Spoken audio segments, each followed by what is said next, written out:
అందరికీ నమస్కారం అండి. ప్రస్తుతానికి నేను తిరుమల తిరుపతి దేవస్థానంలో ఉన్నాను. అలాగే తిరుమల తిరుపతి దేవస్థానానికి చైర్మన్‌గా వ్యవహరిస్తున్నటువంటి బిఆర్ నాయుడు గారి ఆఫీస్‌కి రావడం జరిగింది. ఈరోజు సరదాగా ఆయనతో కాసేపు చిట్ చాట్ రండి. సార్ నమస్కారం అండి. ఓం నమో వెంకటేశాయ. నమో వెంకటేశాయ. వెంకటేశ్వర స్వామి అపాయింట్‌మెంట్, నాయుడు గారి అపాయింట్‌మెంట్ ఎక్కువ 2 ఒక్కటే నాకైతే మాత్రం. కరెక్ట్ కాదండి. కరెక్ట్ కాదంటారా? సార్ ఫైనల్‌గా ఈరోజు మీ ఇంటర్వ్యూ నాకు దొరకడం మా ప్రతి జర్నలిస్ట్ ఏమనుకుంటుందంటే సార్, ఒక పెద్ద ఇండస్ట్రియలిస్ట్‌నో, లేకపోతే ఒక ఛానల్ ఓనర్‌నో, ఒక మంచి రైటర్‌నో, ఇలాంటి పెద్దవాళ్ళని, గొప్పవాళ్ళని, గొప్ప వ్యక్తుల్ని మా పేజీల్లో ఒక పేజ్ ఉండాలి అని అనుకుంటాం. సో, ఈరోజు అలాంటి రోజుగా భావిస్తున్నాను. Thank you so much for your time.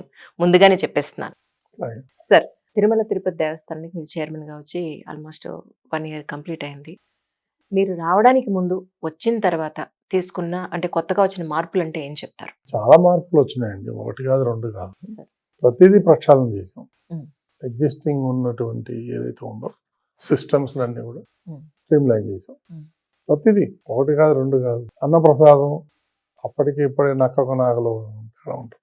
60,000, 70,000 ఈరోజు 2 లక్షల మంది భోజనం చేస్తున్నారు పర్ డే. మొన్న మేము కూడా తిన్నాను సార్ ఇక్కడ. రుచికరమైన భోజనం. చాలా. సాంబార్ మాత్రం చాలా బాగుంటుంది. సో అట్లా ప్రతి ఇష్యూలోని, ఎందుకంటే ఈ అకామిడేషన్ ఏదైతే ఉందో ఆడ మెయింటెనెన్స్ కానీ, టాయిలెట్స్ శుభ్రంగా ఉంచడం, ఈ పబ్లిక్ టాయిలెట్స్ కూడా అమెరికాలో ఏ రకంగా స్టాండర్డ్ మెయింటైన్ చేస్తారో ఆ విధంగా మెయింటైన్ చేయడం. ఎక్కడ కూడా చిన్న రోడ్డు మీద ఒక చిన్న పేపర్ కూడా కనపడదు, మీరు కావాలంటే చూడండి. అవును. ఎందుకంటే ఎప్పటికప్పుడు మేము అంత క్లీనింగ్ పెడతాం. వాటర్ బాటిల్స్ కూడా మీరు ప్లాస్టిక్ బాటిల్స్ తీసేసి గాజు బాటిల్స్ పెట్టారని విన్నాను. వాళ్ళు కాదు, గత ప్రభుత్వం పెట్టారు. సో అట్లా ప్రతిదీ కూడా మేము ఇవాల్యుయేషన్ చేసి దీన్ని ఏం చేయాలి, ఈ దర్శనాలు ఎలా మెయింటైన్ చేయాలి, ఇవన్నీ కంప్యూటరైజ్ చేసాం. ఎక్కడ కూడా క్యాష్ ట్రాన్సాక్షన్ లేదు, అన్నీ కూడా ఆన్లైనే. నువ్వు రూములు తీసుకున్నా, టికెట్లు తీసుకున్నా, ఏది తీసుకున్నా. సో ఇవన్నీ కూడా ఎక్కడ అయితే అవకాశం ఉంటుందో కరప్షన్కి, వాటన్నిటిని కూడా చెక్ పెట్టాం. తిరుపతికి వచ్చే భక్తులు నేను ఒకదానిగా చెప్తున్నాను, యాజ్ అ జర్నలిస్ట్గా కాకుండా. జనరల్గా టీటీడీ ఛానల్లో ఏంటంటే అక్కడ జరిగే మార్పులు చేర్పులు, దర్శనాలకు సంబంధించి ఇవన్నీ కూడా మీరు ప్రోగ్రామ్ టెలికాస్ట్ చేస్తున్నారు. కానీ అది యూట్యూబ్లో ఏమవుతుందంటే, ఇప్పుడు సపోజ్ మీరు ఇప్పుడు పూర్తి ఇన్ఫర్మేషన్ ఎవరిచేతనే మాకు చెప్పించారనుకోండి, అది యూట్యూబ్లో సేవ్ అయి ఉంటుంది ఆ వీడియో. దానివల్ల 10 మందికి ఎక్కువ వెతుక్కుని మరి రీచ్ అయ్యే అవకాశం ఉంటుంది. సో అదేంటంటే మీరు లైవ్లో ఇచ్చేసి దాన్ని వదిలేస్తున్నారు, అది అందరికీ రీచ్ అవ్వట్లేదేమో అనిపించింది. పూర్తి స్థాయిలో ఇప్పటి వరకు అంటే దర్శనాలు, ఎన్ని రకాల దర్శనాలు కానివ్వండి, దానికి సంబంధించి ఎక్కడెక్కడ వాళ్ళు వెబ్సైట్స్ వెతుక్కోవాలి దగ్గర నుంచి, ఎంత పేమెంట్ ఉంది దగ్గర నుంచి, ఇవన్నీ కూడా వివరంగా ఎవరైనా చెప్తే ఒకసారి బాగుంటుందేమో అని నేను అనుకున్నాను సార్. అంటే అక్కడ ఎస్విబిసిలో 220, 230 మంది ఎంప్లాయీస్, దానికి అంతమంది అవసరం లేదు. అదొక రిహాబిలిటేషన్ సెంటర్ లాగా తయారు చేశారు గత ప్రభుత్వం. ఎవరన్నా పోయి ఉద్యోగం కావాలంటే ఎస్విబిసిలు ఇచ్చేవా, వాడు క్వాలిఫైడా లేదా, పోస్టులు ఉన్నాయా లేవా, వాడు ఎలిజిబుల్లా లేదని వాళ్ళకి సంబంధం లేదు. వాళ్ళు వస్తారు, జాయిన్ అవుతాడు, వాడు వెళ్ళిపోతాడు. ఎవ్రీ మంత్ శాలరీ మాత్రం పడిపోతుంది. ఆ విధంగా ఉంటే ఆడు పనిచేసేవాడు ఎవడు? ఇప్పుడు మేము వచ్చిన తర్వాత దాన్ని కొంచెం ప్రక్షాళన చేసి 1 by 1 తీసుకెళ్తున్నాం. దాన్ని ఎక్స్పెండిచర్ తగ్గించి, మ్యాన్ పవర్ తగ్గించి, మంచి మంచి ప్రోగ్రాంలు ఒక అతన్ని సీఈఓగా వేసాము. అతను వచ్చిన తర్వాత కొన్ని మార్పులు కనిపిస్తున్నాయి, ఇంకా రావాలి, మార్పులు చేస్తాం. కానీ టీటీడీకి సంబంధించి ఏదైనా ఇన్ఫర్మేషన్ ఉన్నా కూడా, ఇదిగోండి ఈ కార్యక్రమం ఉందంటే, ఎలాగూ టీవీ5 నుంచి కొంత ఇన్ఫర్మేషన్ వెళ్ళినా, టీటీడీ ఛానల్ నుంచి కొంత ఇన్ఫర్మేషన్ వెళ్ళినా కూడా ఎవరి ఛానల్కి వాళ్ళకి సపరేట్ వ్యూవర్స్ ఉంటారు సార్, డెఫినెట్గా. సో అలాంటివి ఏమైనా ఉన్నప్పుడు తప్పకుండా మా వంతు బాధ్యతగా మేము కూడా చేస్తాం. ఏమైనా ఉంటే కనుక చెప్పండి. అట్లేం లేదమ్మా. ఇప్పుడు మా దగ్గర సిపిఆర్ఓ డిపార్ట్మెంట్ ఉంటుంది, పబ్లిక్ రిలేషన్. ప్రతి ప్రోగ్రాం రేపు ఏం జరగబోతుంది, ఎల్లుండి ఏం జరగబోతుంది, ఈవేళ సాయంత్రం ఏం జరగబోతుంది అనేది ప్రతిదీ వాళ్ళకి మెసేజ్లు వెళ్తాయి. సిపిఆర్ఓ డిపార్ట్మెంట్ పెద్ద డిపార్ట్మెంటే ఉంది మన దగ్గర. కమ్యూనికేట్ చేస్తాం. సో పలానా లైవ్ ఉంది, తర్వాత మీరు ఎస్విబిసి నుంచి క్లీన్ ఫీడ్ ఇస్తాము. సో మీరు డౌన్లోడ్ చేసుకొని మీరు లైవ్లు ఇవ్వచ్చు. అది మేమేం అబ్జెక్షన్ చేయం. ఎంతమందికి ఎక్కువ రీచ్ అయితే అంత బాగుంటుందనే మా ఆలోచన. కానీ ఒకనొకప్పుడు మీరు బిహెచ్ఎల్లో జాబ్ చేసిన నాయుడు గారి నుంచి ఈరోజు టీటీడీ చైర్మన్ వరకు ఒక్కసారి వెనక్కి తిరిగి చూసుకుంటే మీకు ఎలా అనిపిస్తుంది సార్? అద్భుతం. అన్నీ వెంకటేశ్వర స్వామి లీలలు, ఇవన్నీ ఆ లీలలో ఇదొకటి. సార్ అప్పుడు ఎలా ఉండేది సార్ లైఫ్ స్టైల్ మీది? ఇప్పటికప్పుడు బాగానే ఉందమ్మా. ఉమ్, నేను ఎప్పుడు కూడా దేని గురించి కూడా స్ట్రగుల్ కాల. ఉమ్, గత 5 ఏళ్లలో నన్ను ఇబ్బంది పెట్టాడు జగన్మోహన్ రెడ్డి కానీ, కేసులు పెట్టి అది పెట్టి ఇది పెట్టి. సార్. అంతేగాని నాకేమి ఇబ్బంది లేదు. నేనేమి యాంకీ ప్యాంకీ ఏం చేయను. మీ పని ఏదో మీరు చేసుకుంటూ వెళ్తూ ఉంటారు. రియల్ ఎస్టేట్ అసలు చేయను. నాకు ఇంకేముంటుంది. మీకు ఎక్కువ సాటిస్ఫాక్షన్ ఇచ్చిందంటే టీటీడీ జాబా లేకపోతే ఛానల్ వర్క్ అంటే ఏం ప్రతిదీ దేనికి దానికి. అంతే అంటారు? ఛానల్ నడపడం అనేది అంత ఈజీ కాదు, జాబ్ కాదండి. It's white elephant job sir. కానీ నేను ప్రాఫిట్ లాగా రన్ చేస్తున్నా అంటే ఎంత కష్టపడితే అట్లా వస్తుంది. అబ్సల్యూట్లీ. మేనేజ్మెంట్. మీ నాన్నగారు మీకు చెప్పిన ఒక important point in your life అంటే ఏం చెప్తారు సార్? ఏం లేదండి, ఇంపార్టెంట్ ఏం లేదు. కష్టపడమంటాడు. ఆయన కష్టపడేవాడు, వ్యవసాయం చేసేవాళ్ళు. వ్యవసాయ కుటుంబం నుంచి వచ్చాడు కదా, వాళ్ళకి ఏముంటుంది. ఆ రోజుల్లో మా అమ్మ నాన్న కూడా చదువుకోలేదు. సో వాళ్ళు జనరల్ నాలెడ్జ్ అంతే వాళ్ళకి. 6 సంతానంలో మీరు ఆఖరి వారని విన్నాను సార్. అవును.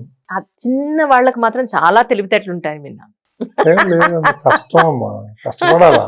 అంతేనంటారా? కష్టం, క్యాలిక్యులేషన్స్ సార్. ఫ్యూచర్ గురించి ఆలోచన చేయాలి. ఈ బిజినెస్ పెడితే ఎట్లా ఉంటుంది ఫ్యూచర్ అనేది ఆలోచన చేసి దిగాల. ఏది పడితే అది పెడితే ఫెయిల్ అవుతాం. పోనీ ఇప్పుడు మీరు మీ పిల్లలకి చూడరా ఇది లైఫ్, ఇది ఖచ్చితంగా పాటించు ఏది ఏమైనా సరే అని మీరు చెప్పిన పాయింట్ అంటే ఏం చెప్తారు? అన్నీ అండి, చిన్నప్పటి నుంచి నా దగ్గర పెరిగారు పిల్లలు. సో వాళ్ళకి అన్ని తెలుసు. మనం ఏం చెప్పక్కర్లేదు. మనకేం చెప్పాలి, నాకన్నా నాలెడ్జ్ ఎక్కువ ఉంది ఇద్దరికి. నా వాళ్ళతో పిల్లలతో ఇబ్బంది లేదు అసలు. మీ వైపు నుంచి ఏమి ఫ్యామిలీ సైడ్ జీరో ప్రాబ్లం అని కాదు సార్. యాక్చువల్లీ అంటే మనం డబ్బు ఉంది చేతిలో, కావాల్సినంత ఏం పరిచయం. లేదండి, డబ్బు ఏం లేదు. సరే పోనీ బోల్డ్ అంత ఫెమిలియారిటీ ఉంది. సో పిల్లలు అట్లీస్ట్ మా నాన్న మాకు ఈ పాయింట్ చెప్పాడు చేతులు, ఇది ఖచ్చితంగా నేను పాటించాను. అప్పు చేయొద్దని చెప్తానండి. That's so nice. That's what I'm saying. So డబ్బులు ఉంటే వ్యాపారం చేయాలి, లేకపోతే ఇంట్లో కూర్చోవాలి. నాకు ఎక్కడ ₹1 అప్పు లేదండి, బ్యాంకులో కానీ బయట కానీ ఆడ కూడా. నేను ఎవరికి బాకీ లేదు. నాకు అది పెద్ద అసెట్ కదా. నిజం సార్. సాయంత్రం ఆఫీస్ రాగానే సాయంత్రం ఒక ముద్ద తిని పడుకుంటే నిద్రపోవాలి, కానీ ఇవన్నీ ఎందుకు తలకాయ నొప్పులు. నిజం నిజం. ఇందాక మీరు అంటూ ఉంటే విన్నాను, 73 సంవత్సరాలు పైబడ్డ వ్యక్తి నేను చెప్తున్నారు మీరు. అలా అయితే మాకేం కనిపించట్లేదు నిజంగా. 10-13 years తక్కువగానే కనిపిస్తున్నారు. You're more healthy now actually చెప్పాలంటే. మీ హెల్త్ కోసం మీరు పాటించే ఇంపార్టెంట్ పాయింట్స్ అంటే ఏంటి? నాకు మంచి అలవాట్లు ఏం లేవండి. నారాయణ. సారాయి తాగటం, బీడీలు తాగటం, చావే మంచి అలవాట్ల. నాన్ వెజ్ తింటాం, అవన్నీ ఏం లేవు.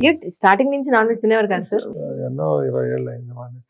అంటే ఎవరైనా చెప్తే మానేస్తారా మీకే? నా అంతటి నేనే మానేసి. వద్దికి non veg. So pure vegetarian అయితే. ఎగ్ కూడా తిన్నాను. ఓహో. డాక్టర్ అంటాడు ఏదో విటమిన్ ప్రోటీన్. భయం లేదా మీ ఆరోగ్యం గురించి మరి మీకు? ఏముంది, బాగానే ఉంది. అంటే ప్రోటీన్ తినకపోతే ఏదో లాస్ అవుతుందనో సప్లిమెంట్? వేరే ఎగ్గే ఉన్నాయి, ప్రోటీన్ ఇంకేం లేవా, చాలా ఉన్నాయి కదా సప్లిమెంటరీ. నిజం.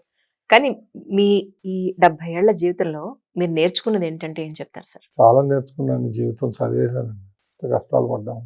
ఈరోజు ఈ స్థాయికి రేవండి ఒట్టిగానే వచ్చారండి. Exactly sir. చాలా స్ట్రగుల్ చేసాను జీవితంలో. దాదాపు 16-17 గంటలు రోజు పనిచేసాను. నా వైఫ్ కూడా కష్టపడి పనిచేసి, ఆమె కూడా బిహెచ్ఎల్ ఎంప్లాయీ. సో అట్లా ఇద్దరం కలిసి పనిచేసి పిల్లల్ని పెంచి వాళ్ళని పెద్దలు చేసి చదివించి ఈ స్టేజ్కి వచ్చాం. కానీ ఇప్పుడు ఎప్పుడన్నా మీకు కాస్త టైం దొరికితే మేడం మీరు కూర్చుని అప్పుడు ఆ రోజు అలా అయింది కదా, ఇప్పుడు ఈ రోజు మనం ఎంత ప్రశాంతంగా, లేదంటే ఇప్పుడు ఈ రోజు చూడు లైఫ్ ఎలా ఉందో ఇలా చెప్పుకునే అవకాశం గత దొరుకుతుంది? స్మృతులు అనేది ప్రతి ఫ్యామిలీలో ఉంటాయని అనుకుంటా నేను కూడా. అదేవిధంగా అప్పుడప్పుడు నెమరు వేసుకుంటా ఉంటాం, ఆ రోజు అట్లా ఈ రోజు ఇట్లా. వాట్ అబౌట్ సినిమాలు సార్? సినిమాలు చూస్తూ ఉంటారా? తక్కువ అంతేనా? చూడండి. ఎన్నాళ్ళు లాస్ట్ సినిమా చూసి మీరు? ఎన్టీ రామారావు సినిమాలు లేవు కదా పోయేది. సో మొత్తం ఫ్యానిజం అంతా అక్కడే ఉంది. అప్పుడప్పుడు ఏదైనా మంచి సినిమా వస్తే హోమ్ థియేటర్ ఉంది, అందులో వస్తాం. అప్పుడప్పుడు ఏదన్నా 6 నెలలకు 1 ఏడాది పోటీ. ఎస్పెషల్లీ మీ వరకు మీకున్న బాధ్యతలు, అయ్యో ఇది నేను చేయలేకపోతున్నానే అన్న పాయింట్ ఏదైనా ఉందా సార్? నాకైతే ఏం లేదండి. I reach high level. ప్రతి ఇంటర్వ్యూలో చెప్తా. అంతేనా? నాకు ఈ అవకాశం ఇచ్చింది వెంకటేశ్వర స్వామి, ఎంతవరకు ఇచ్చాడు నాకు తెలియదు, కానీ నాకు అవకాశం మాత్రం చంద్రబాబు నాయుడు గారు ఇచ్చేది. ఆయనకు జీవితాంతం నేను నా కుటుంబ సభ్యులు అందరూ రుణపడి ఉంటాం. అది మాత్రం నేను తప్పకుండా చెప్పగలను. మీ ఆరోగ్యం కోసం యోగానా, జిమ్మా, వాకింగ్ ఇలాంటి ఆప్షన్స్ ఇస్తే మీరు? నేను ఏమీ చేయనండి, ఓన్లీ వాకింగ్ చేస్తా కొంచెంసేపు. అది కూడా ఇంట్లో గార్డెన్ లో చేస్తా. ఇక్కడ హైదరాబాద్. అంటే ఇప్పుడు మరి ఫ్రీక్వెంట్ గా వచ్చి వెళ్తూ ఉన్నారు కదా సార్ హైదరాబాద్ కి తిరుపతికి. సో మేడం ఏమంటున్నారు నేను కూడా వస్తానంటున్నారు. వస్తాను అవునా? కంపల్సరీ వస్తున్నాయి మరి. ఈసారి రాలేదు అర్జెంట్ చంద్రబాబు నాయుడు వెళ్ళమంటే నేను వచ్చాను. 2-3 days కోసం ఎప్పుడు నా ఎంబడే ఉంటాను. మొన్న సంక్రాంతి నుంచి యాక్చువల్లీ ప్రతి ఫ్యామిలీ ఇంటర్వ్యూస్ తీసుకుంటున్నాను సార్. ఎమ్మెల్యేస్ ఎంపీస్ ఫ్యామిలీస్ అందరివి కూడా. మీది కూడా నేను ఫ్యామిలీ ఇంటర్వ్యూ అనే అనుకున్నాను. అనుకునే అలా మూవ్ చేసుకుంటూ వచ్చాను. మేడం రాలేదని చెప్పేటప్పుడు కనీసం మీతో అన్న ఒక మంచి కాన్వర్జేషన్ చేద్దాం అనుకున్నాను. కంపల్సరీ వస్తున్నాయి మరి. ఈసారి ఒకసారి రాలి. మోస్ట్ ఆఫ్ ద టైమ్స్ ఇప్పుడున్న సినారియోలో యూత్ పెళ్లి చేసుకోవడానికి ఇష్టపట్టలేదు.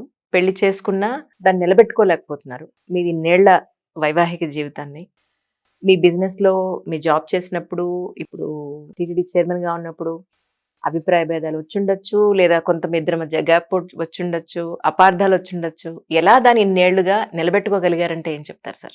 ఏం లేదు ఇంతవరకు ఏం అట్లాంటివి ఏం రావండి. అయ్యో సందర్భాలు లేవు. మేడం కూడా అసలు నో కంప్లైంట్స్. ఆమె సైలెంట్ గా ఉంటుందండి.